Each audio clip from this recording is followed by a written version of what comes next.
তবে শুধু যুব তৃণমূলের জেলা সভাপতি নন, জেলা তৃণমূলের মুখপাত্র আশিস কুণ্ডু, শুভময় বসুর নেতৃত্বেও বহু কর্মী মালদা টাউন স্টেশন থেকে ট্রেনে চেপে কলকাতার উদ্দেশ্যে যাত্রা করে।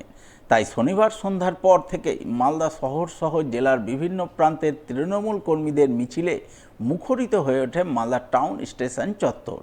কলকাতাগামী তৃণমূল কর্মীদের স্বাগত জানাতে স্টেশন চত্বরে তৃণমূল আদিবাসী সেলের পক্ষ থেকে আদিবাসী নৃত্যানুষ্ঠানের আয়োজন করা হয়। সব মিলিয়ে 21শে জুলাই তৃণমূলের শহীদ সমাবেশকে কেন্দ্র করে কলকাতাগামী তৃণমূল কর্মীদের আগমনে শনিবার রাতে বেশ জমজমাট হয়ে ওঠে মালদা টাউন স্টেশন চত্বর। আগামী 21শে জুলাই শহীদ সমাবেশে ধর্মতলা চলো এক ঐতিহাসিক সমাবেশে যোগদান করতে আমি নিজেও যাচ্ছি।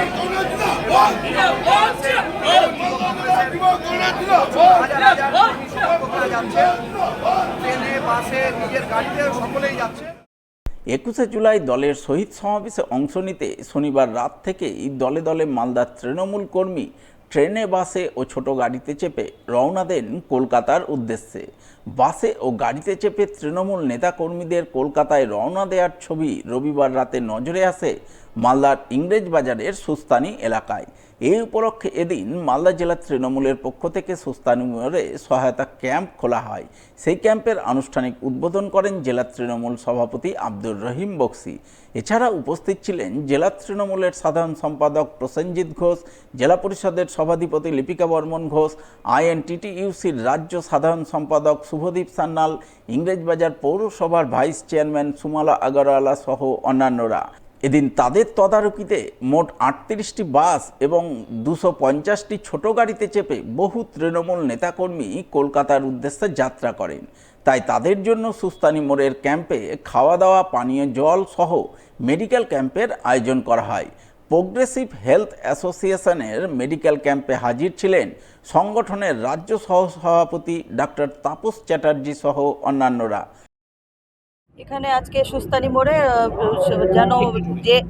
সুস্তানি মোড়ে যে সকল কর্মীরা যাচ্ছে তাদের যে 7 ঘন্টার যে যাতায়াত রয়েছে তার মধ্যে যেন কোনো রকম অসুস্থ না হয় সেই দেখে একটা সুস্বাস্থ্য কেন্দ্রের ব্যবস্থা করা হয়েছে এবং তার পাশাপাশি জল থেকে শুরু করে বিভিন্ন ধরনের খাবার থেকে শুরু করে সব কিছুরই ব্যবস্থা করা হয়েছে যেন আমরা যে 21শে জুলাই যে কলকাতায় যে রওনা দিচ্ছে যে সকল কর্মীরা তাদের যেন কোনো রকমভাবে অসুবিধা না হয় এবং সুস্থভাবে যেন তারা পৌঁছাতে পারে এবং আমাদের দিদির জননেত্রী দিদির যেন বার্তা ঠিকভাবে শুনতে পারে সেটারই আমরা সবাই একত্রিতভাবে আমাদের জেলা প্রেসিডেন্ট থেকে শুরু করে প্রত্যেক কর্মীরা চেষ্টা করছি।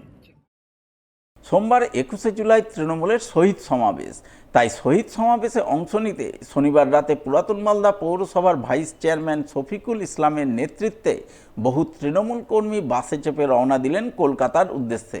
শনিবার রাতে এমনটাই ছবি নজরে এলো পুরাতন মালদা পৌরসভার 20 নম্বর ওয়ার্ডের মির্জাপুর এলাকায়। জুলাই শহীদ দিবস উপলক্ষে কলকাতার ধর্মতলার পথে রওনা দিচ্ছি। আমরা ওল্ড মালদা পৌরসভার 20 নম্বর ওয়ার্ডের ওয়ার্ড কমিটির তরফ থেকে এবং আমাদের কাউন্সিলর তথা ওল্ড মালদা পৌরসভার ভাইস চেয়ারম্যান শফিকুল ইসলামের উদ্যোগে আমরা কলকাতা যাওয়ার জন্য রওনা দিচ্ছি ধর্মতলার উদ্দেশ্যে।